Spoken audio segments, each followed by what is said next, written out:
সেদিন গিয়েছিলাম মাছ বাজারে, ভাবলাম ভিডিওটা শেয়ার করি। পুরো মাছ বাজারটা ঘুরে দেখাই এখানে কি কি মাছ পাওয়া যায়। আমাদের এখানে সব ধরনের মাছই পাওয়া যায়, সব পদ্মা নদীর মাছ পাওয়া যায়, একদম টাটকা টাটকা সব মাছগুলো এখানে আসে সকালবেলা। আমি সবজি বাজারে মাঝে মধ্যে যাই, হয়তো দেখা গেছে আমরা সন্ধ্যার পরে তো অনেক সময় বের হই, তো সেদিন বাজার করা যদি লাগে তাহলে আমার হাজব্যান্ডের সাথে বাজারে ঢুকি আর কি। তবে সে একদম বাজারে আমি ঢুকি না, একটু দাঁড়িয়ে থাকি একটা জায়গায়। তো মাছ বাজারে সে কখনো আনে না, কারণ এখানে হচ্ছে মাছের জল কাদা ভরে থাকে পুরো রাস্তার।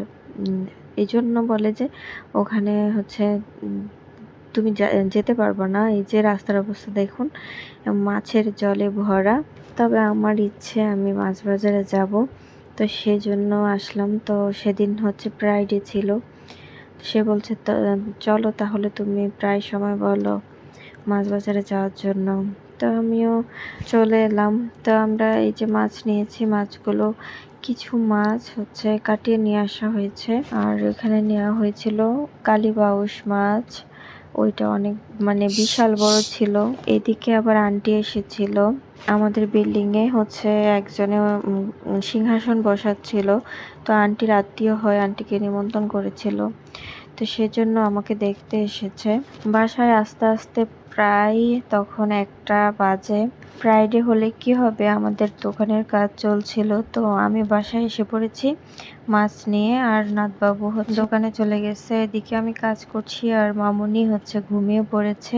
মাঝে মাঝে এমনই হয়, কখন সে ঘুমিয়ে যায় বলতেও পারি না, আবার যখন চেষ্টা করি ঘুম পাড়ানোর তখন ঘুমায় না। তো এদিকে আমি থানকুনি পাতা চিংড়ি মাছ দিয়ে রান্না করেছি, একটা ভাজা করেছি, আর এদিকে ঝিঙে আলু দিয়ে চাপিলা মাছ রান্না করেছিলাম। তো সে ঘুম থেকে উঠেছে প্রায় 4টা বাজে, তখন আমাদের খাওয়া দাওয়া শেষ। তো এরপরও ওকে খাইয়ে তার সেদিন ঘুমানো হয়নি, তো সন্ধ্যার পরে আবার মন্দিরে চলে আসলাম। আমরা আগে এই মন্দিরের আশেপাশের এলাকায় থাকতাম, তখন প্রতি শুক্রবারে মন্দিরে আসা হতো।